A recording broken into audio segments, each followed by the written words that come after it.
یا تو دوبارہ جہلم چلا جاؤں میں انجینئر سے ایک گزارش کرتا ہوں بس، کیونکہ یہ بار بار ٹاپک آتا ہے، مجھے ایک دفعہ اپنے سامنے بیٹھنے دے. میں مناظرہ نہیں کروں گا. میں جیسے آپ نے ہر ایک کو سوال کرنے کی اجازت دی ہے، میں بھی آپ سے ایک طالب علم بن کے آؤں گا، اسٹوڈنٹ کی حیثیت سے، بہت ادب سے، بہت تمیز سے، کوئی جھگڑا نہیں، کوئی پھڈا نہیں، ایسے بیٹھوں گا آپ کی خدمت میں، آپ کے چرنوں میں، آپ کے پاؤں میں، آپ سے سوال پوچھوں گا. آپ نے یہ جو حدیث پڑھی تھی اس دن، اس کا جو ترجمہ کیا تھا، یہ کون سی کتاب میں لکھا ہوا ہے یہ والا ترجمہ؟ سمجھ رہے ہیں؟ آپ نے جو یہ کہا تھا کہ کسی نے بھی اس حدیث کو صحیح قرار نہیں دیا، تو یہ آپ کو خواب آیا تھا، یہ کسی بزرگ نے کوئی الہام ہوا تھا، فلاں فلاں نے اس کو صحیح قرار دیا ہے، آپ نے کیسے پھینک دی؟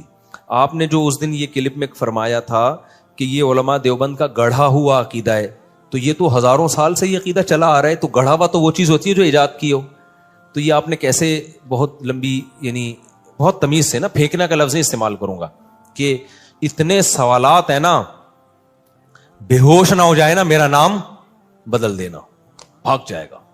وہ پتہ ہے کیا کہتا ہے؟ کلپ بازی کرو. تو کلپ بازی میں پھر یہ ہوتا ہے کہ وہ ایک لمبی بحث چلتی ہے نہ ختم ہونے والی، اس کے بہت سارے، ابھی دیکھو نا کلپ بازی ہوئی ہے نا عدالتی خلا پہ، میں نے اتنا مدلل ریکارڈ کروایا، مان لیا اس نے کہ ایسا پی گیا، ایسا گھما دیا، اس کے اسٹوڈنٹ بھی کہنے ہاں اس نے تو یہ دعویٰ ہی نہیں کیا.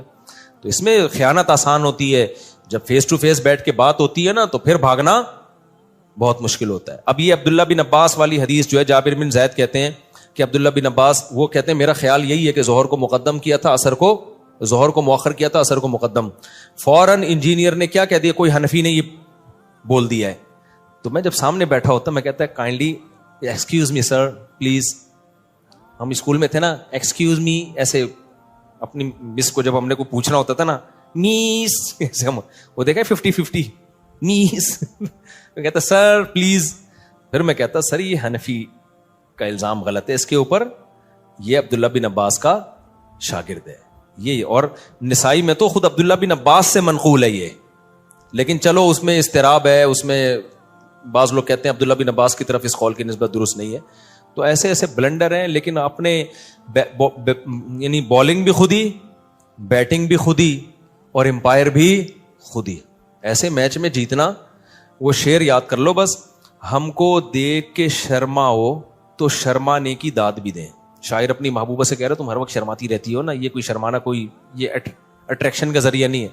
ہم کو دیکھ کے شرماؤ تو شرمانے کی داد بھی دیں، آئینے میں دیکھ کے خود کو شرمانے سے کیا ہوگا. یعنی تم آئینے میں کھڑے ہو کر اپنے آپ کو دیکھ کے ہی شرماتی رہتی ہو، وہاں تعریف کرنے والا کوئی بھی نہیں ہے. تو اپنے ہی منہ میاں مٹھو بننا بہت آسان ہوتا ہے.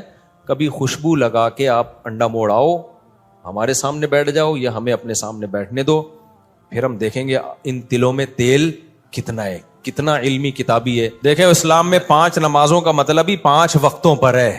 ایک وقت میں 2 نمازیں ایک ہی کہلاتی ہیں وہ، کیونکہ کوئی ٹینشن تو ہوئی نہیں نا پھر اس میں. تو 5 نمازوں کا مطلب 5. اور حدیث جبرائیل میں بھی ہے کہ نمازوں کے اوقات نبی صلی اللہ علیہ وسلم نے بتائے ہیں، ایک نماز دوسری نماز کے وقت میں داخل نہیں ہو سکتی. حج جو ہے وہ خلاف قیاس ہے. حج کے بہت سارے کام عقل سے اور عام روٹین سے ہٹ کے کرائے جاتے ہیں. ہمیں سلا ہوا کپڑا پہننے کی اجازت نہیں ہے، ہمیں خوشبو لگانے کی اجازت نہیں ہے، اور بھی بہت سارے کام ایسے ہیں. بال کاٹنے کی اجازت نہیں ہے، حالانکہ ناخن کاٹنے کی اجازت نہیں ہے، حالانکہ عام حالات میں تو ناخن کاٹنے کا حکم ہے. تو حج میں کچھ روٹین سے ہٹ کے کام کرائے جاتے ہیں. عبداللہ بن مسعود رضی اللہ تعالیٰ عنہ کی بخاری مسلم کی صحیح حدیث ہے. عبداللہ بن مسعود جو نبی کے سفر حضر کے ساتھی ہیں، فرماتے ہیں اللہ کے نبی نے کبھی بھی 2 نمازیں اکٹھی نہیں پڑھی ہیں سوائے حج کے موقع کے. کبھی بھی 2 نمازیں اکٹھی نہیں پڑھی ہیں آپ نے.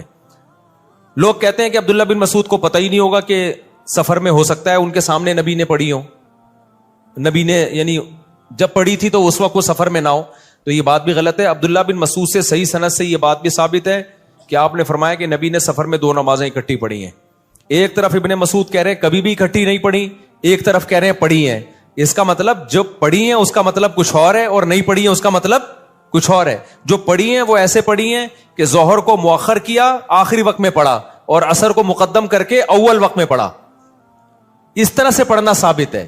یہ جو بخاری مسلم کی حدیث ہے نا، اس میں اب انجینئر نے بہت بڑا بلنڈر کیا. میں آپ کو بتا رہا ہوں نا کہ مجھے وقت ملے دعا کرو. اس کو میں ایسا ایکسپوز کر سکتا ہوں الحمدللہ کہ، لیکن اس کے اسٹوڈنٹ ڈھیڑ بہت ہیں. مسئلہ ان کے ساتھ ہی ہے. اتنے بڑے بڑے بلنڈر یہ آدمی کرتا ہے. اس نے پتہ ہے کیا کیا ہے؟ دیکھو عبداللہ بن عباس کی حدیث ہے جس میں آتا ہے کہ عبداللہ بن عباس رضی اللہ تعالیٰ عنہ درس دے رہے تھے, نماز کا ٹائم جا رہا تھا, تو کسی نے کہا کہ آپ نماز پڑھائیں, تو عبداللہ بن مسعود نے اس کو ڈانٹا, عبداللہ بن عباس نے, اور عبداللہ بن عباس نے ظہر کو مؤخر کیا اور ظہر اور عصر ملا کے پڑھی ہیں انہوں نے. سمجھ رہے ہیں؟ اب عبداللہ بن عباس کے شاگرد ہیں جابر ابن زید.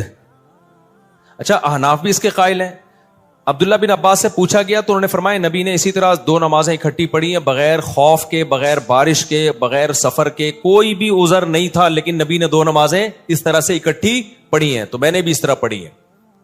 اب عبداللہ بن عباس کے شاگرد ہیں جابر ابن زید, ان سے کسی نے پوچھا کہ شاید اس طرح سے پڑھی ہو کہ ظہر کو مؤخر کیا ہو اور عصر کو مقدم, یعنی دونوں نمازیں پڑھی اپنے ٹائم پر ہیں, لیکن چونکہ درس چل رہا تھا, ضرورت تھی, کبھی کبھار ایسا بھی کرنے میں کوئی حرج نہیں ہے, تو اس لیے عبداللہ بن عباس نے ظہر کو آخری وقت میں اور عصر کو اول وقت میں. تو جابر ابن زید کہتے ہیں کہ میرا بھی یہی خیال ہے. اب اس سے احناف کے موقف کی تائید ہو رہی ہے کہ کبھی اگر کوئی عذر ہو تو اول وقت میں پڑھنے کے بجائے آپ ظہر کو آخر وقت میں لے جاؤ اور عصر کو اول وقت میں لے جاؤ. تو یہ احناف کا بھی یہی موقف ہے, اس طرح سے آپ جمع کر سکتے ہیں. انجینئر نے اتنی بڑی خیانت کی ہے, اس نے کہا کہ وہاں کوئی حنفی بیٹھا ہوا تھا اور اس نے یہ تعویل کر دی کہ ظہر کو مؤخر کیا, عصر کو مقدم کیا. اور بھائی وہ جابر بن زید وہ عبداللہ بن مسعود کا شاگرد ہے, راوی ہے, وہ بتا رہا ہے. تو میں انجینئر کے اندھے مقلدوں سے پوچھتا ہوں, عبداللہ بن عباس کی ایک حدیث کا مطلب وہ ہے جو ان کے شاگرد بتا رہے ہیں, اور ایک مطلب وہ ہے جو جہلم میں 15ویں صدی کا بندہ بیٹھ کے بتا رہا ہے. تو تمہاری عقل پہ تالے پڑ گئے ہیں, تم ایسے اندھے ہو گئے ہو کہ ان کا شاگرد جو عبداللہ بن عباس کو دیکھ رہا ہے یا دیکھ نہیں رہا, ان سے ابھی مجھے پورے الفاظ یاد نہیں ہے کہ وہ ڈائریکٹ ان سے روایت کر رہا ہے یا ان کا شاگرد ہے, لیکن وہ اس پہ حنفی شافی کی کوئی چھاپ نہیں لگی ہوئی. وہ بیان کر رہا ہے کہ ایسا ہی ہوا ہوگا کہ ظہر کو مؤخر کیا اور عصر کو مقدم کیا ہے. اس کو یہ کہہ کے اس نے ٹال دیا کہ کوئی حنفی بیٹھا ہوا تھا, اس نے یہ تعویل کر لی, اور یہ سارے اندھے بیٹھے ہوئے ہیں اور کہہ رہے ہیں ہاں کوئی حنفی بیٹھا ہوا تھا, اس نے. عبداللہ بن عباس کا شاگرد جو مطلب بتا رہا ہے وہ مطلب اندھی تقلید ہے, اور انجینئر جو مطلب اپنی طرف سے تھوپ رہا ہے کہ ظہر کو قضا کر کے انہوں نے عصر میں پڑھی ہے. اگر اس حدیث کا یہ مطلب بیان کیا جائے نا, بغیر عذر بغیر وجہ کے ظہر کو عصر کے وقت میں پڑھا ہے, تو پھر یہ عصر کی نماز کی جو حفاظت کا قرآن نے حکم دیا, حافظوا علی الصلوات والصلاۃ الوسطی, خصوصاً درمیانی نماز کی حفاظت کرو, اس کا مطلب کیا ہے پھر؟ اور وہ جو حدیث جبریل میں آتا ہے ظہر کا وقت یہاں سے یہاں تک, عصر کا وقت یہاں, یہ اس کا مطلب کیا ہے؟ جب بغیر کسی وجہ کے بھی یہ جائز ہے, تو نمازوں کی حفاظت کے بارے میں جو قرآن کی اتنی آیتیں ہیں کہ والذین هم علی صلواتہم یحافظون, ایمان والے اپنی نمازوں کی حفاظت کرتے ہیں. عبداللہ بن مسعود کہتے ہیں اس کا مطلب ہے ہر نماز اپنے ٹائم پہ پڑھتے ہیں. تو عبداللہ بن عباس اتنی بڑی غلطی کریں گے؟ اور یہی تعویل بڑے بڑے علماء نے کی ہے. اہل حدیث علامہ شوکانی اہل حدیث عالم ہیں, انہوں نے یہی مطلب بیان کیا کہ ظہر کو مقدم کیا تھا اور عصر کو, ظہر کو مؤخر کیا اور عصر کو مقدم کیا, نمازیں اپنے ٹائم پہ ہی پڑھی ہیں.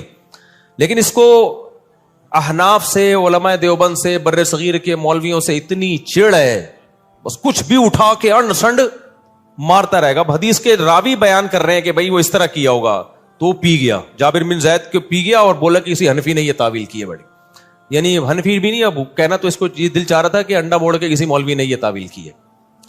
تو لیکن سامنے بیٹھے ہوئے کہہ رہے یار بات جب بھی کرتا ہے ریفرنس سے کرتا ہے, بات جب بھی کرتا ہے, ابے ریفرنس اتنا بڑے دھاندلیاں ترجمے میں مار رہا ہے, تو بتاتا کیوں نہیں ہے کہ جابر بن زید یہ بتا رہے ہیں کہ ظہر کو مؤخر کیا اور عصر کو مقدم کیا. عبداللہ بن عباس کے شاگرد یہ بتا رہے ہیں کہ قضا نہیں کی ہے انہوں نے نماز.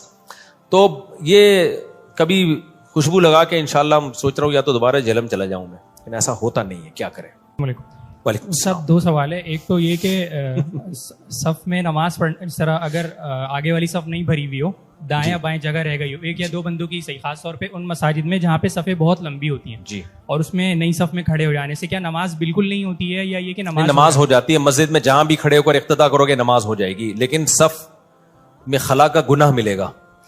امام یہاں کھڑا ہوا ہے, آپ ادھر کونے میں بھی اقتدا کر لو گے نا, نماز ہو جائے گی, لیکن گناہ ہوگا آپ کو.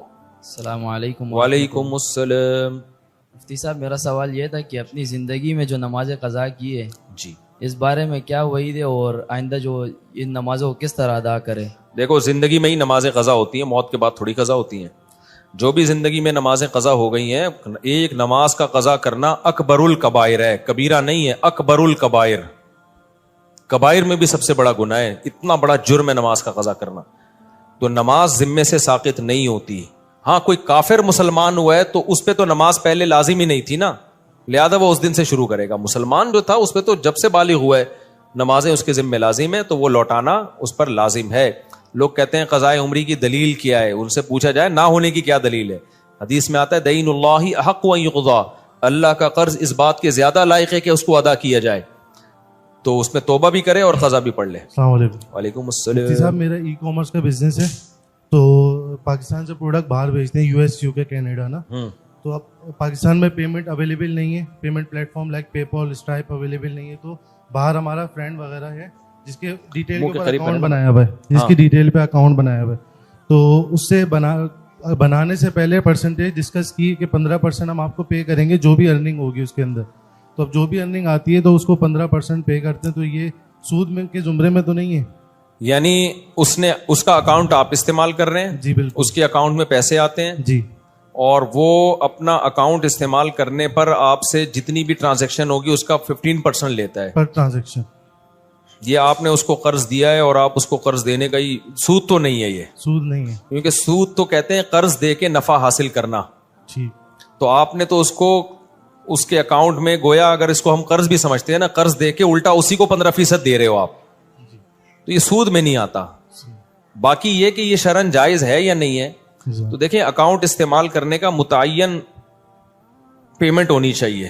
یہ جو پرسنٹیج کے حساب سے کر دیا نا, پرسنٹیج کے حساب سے جب پروفٹ ہوتا ہے جب ایک کی محنت ہو اور ایک کی انویسٹمنٹ ہو, تو یہ تو مزاربت بھی نہیں ہے اور مشارکت بھی نہیں ہے, یعنی دونوں کی پیمنٹ بھی نہیں ہے کہ اس میں ہم شرکت کوئی کاروبار ہو رہا ہو پیمنٹ ملا کے, نہ مزاربت ہے.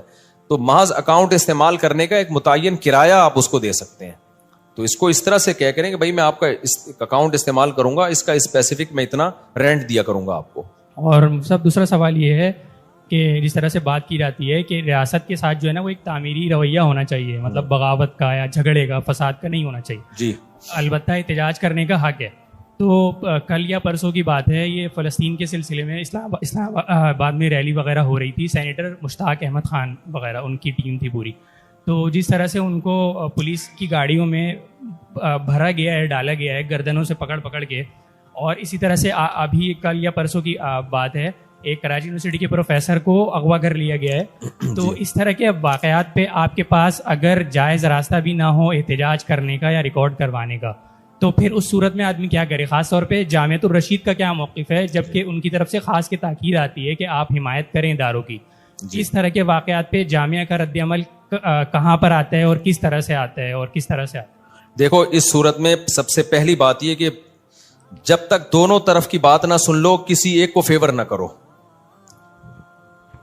جب تک دونوں طرف کی بات نہ سن لو, کسی کو اٹھایا, گرفتار کیا, ریلی پر پولیس نے مقابلہ کیا کیا, آپ جا کے پہلے پولیس سے بھی ملو, یعنی جس نے پولیس کو آرڈر کیا ہے نا اس سے پوچھو آپ نے کیوں کہا ہے. ہو سکتا ہے ان کے پاس کوئی ایسی ویلڈ بات ہو کہ آپ کہو کہ یار یہ بالکل ٹھیک ہے, میں فیور نہیں کر رہا. لیکن جب تک دونوں طرف کی بات سامنے نہ آ جائے نا, اس وقت دیکھو میں اکثر ایسی چیزوں پہ خاموشی اختیار کرتا ہوں. ہمارے ہاں اکثر کیا ہوتا ہے, جو سوشل میڈیا پہ متحرک لوگ ہیں, جب بھی کوئی واقعہ ہو فوراً بیان داغ دیا. میں نہیں بیان داغتا, اس لیے کہ ایک طرف کی خبر آ رہی ہوتی ہے, دوسری طرف کی نہیں آتی, یا آتی ہے تو آتھینٹک نہیں ہوتی. تو ہم نے زندگی میں بہت تجربے کیے ہیں. ہم بعض دفعہ پورے کانفیڈنس کے ساتھ کانفیڈنٹلی کسی کو درست سمجھ رہے ہوتے ہیں, جب آپ ڈیپ میں جاؤ گے نا تو وہ غلط نکلے گا. ابھی ریسنٹلی آپ دیکھ لو قادیانیوں کے فیور میں جو سپریم کورٹ نے ایک قانون پاس کیا تھا جس میں قادیانیوں کو تبلیغ کی اجازت دی جا رہی تھی. بہت لوگوں نے مجھے کہا کہ آپ سپریم کورٹ کے جج کے خلاف بیان دو. میں بیان دے دیتا, مجھے پتا تھا کچھ بھی نہیں ہوگا میرے خلاف. یہ نہیں کہ میں بزدلی کا شکار ہو گیا. میں نے کہا یار پہلے جب تک میں لا پڑھوں گا نہیں, لکھا ہوا کیا ہے, پروپیگنڈے کا فوراً شکار نہیں ہونا چاہیے. پہلے تو پڑھو اس لا کو, دیکھو ہے کیا بھی ہے کہ نہیں کیا, ایسا الفاظ کیا ہیں اس کے. پھر تمیز سے ایک کام کی کوشش کرو, سپریم کورٹ کے جج سے ملنے کی کوشش کرو, یا پیغام پہنچانے کی کوشش کرو, یا اعلیٰ اہلکاروں تک بات پہنچاؤ.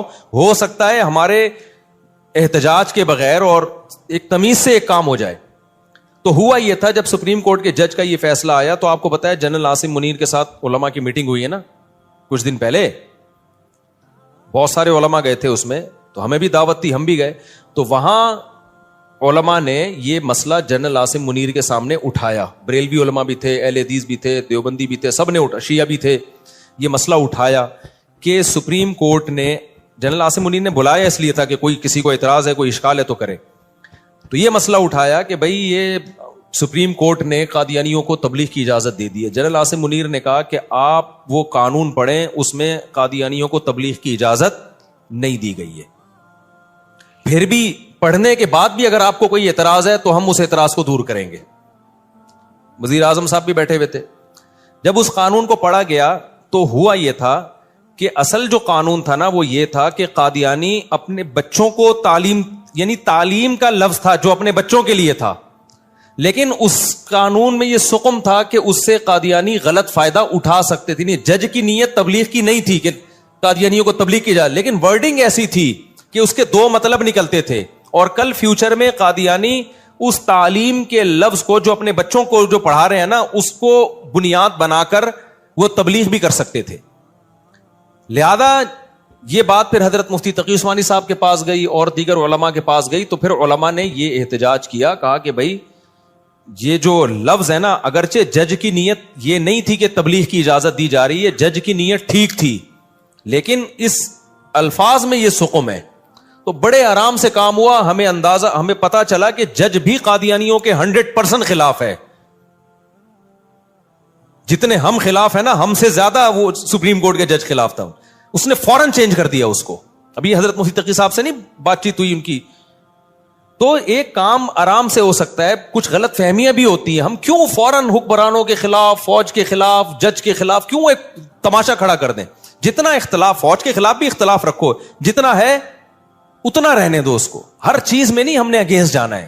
بہت سارے کام بڑے, LGBTQ کا جو مسئلہ ہے, یہ بل پاس ہو گیا تھا نا, تو کیا ہوا, علماء اور یوتھ کلب والے بھی اور دوسرے لوگ وکلاء سے ملے, اسمبلی میں بات ہوئی, بڑے آرام سے کیا ہو گیا, یہ چینج ہو گیا. بہت تمیز سے کیا ہو گیا, چینج ہو گیا. اسی طرح دفاع صحابہ کا مسئلہ ہے, وہ تمیز سے کام نہیں ہوا تو وہ رہ گیا.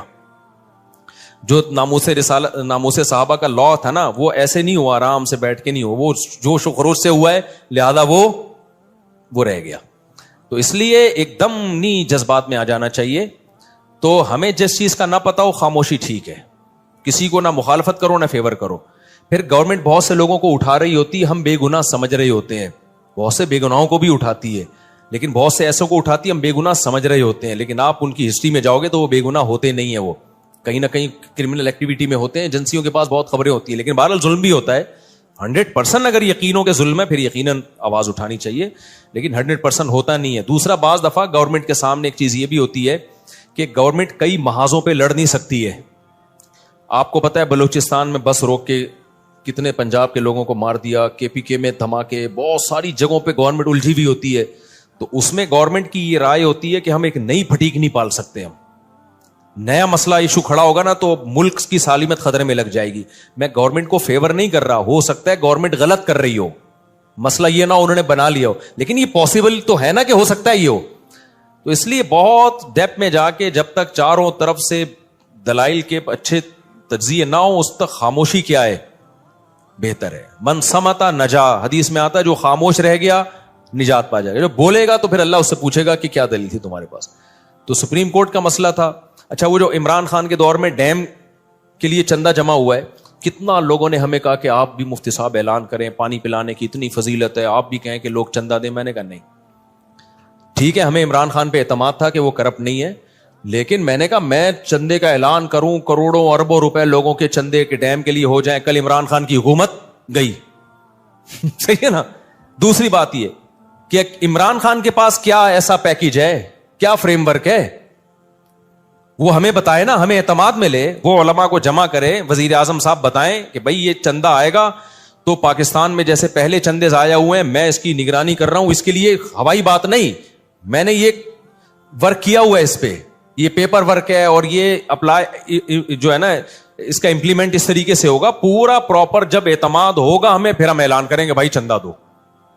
تو وہی ہوا, دیکھو اگر میں اعلان کر دیتا تو میرا پروگرام بڑھ جانا تھا. لوگ کہتے ہیں مجھ صاحب ہم نے آپ کے منہ پہ جو ہے نا کروڑوں کروڑ روپے دیے, ڈیم کا ایک کیل بھی ٹھکتی بھی ہمیں کبھی نظر نہیں آئی. اب اس میں عمران خان کا قصور تھا یا آرمی چیف کا قصور؟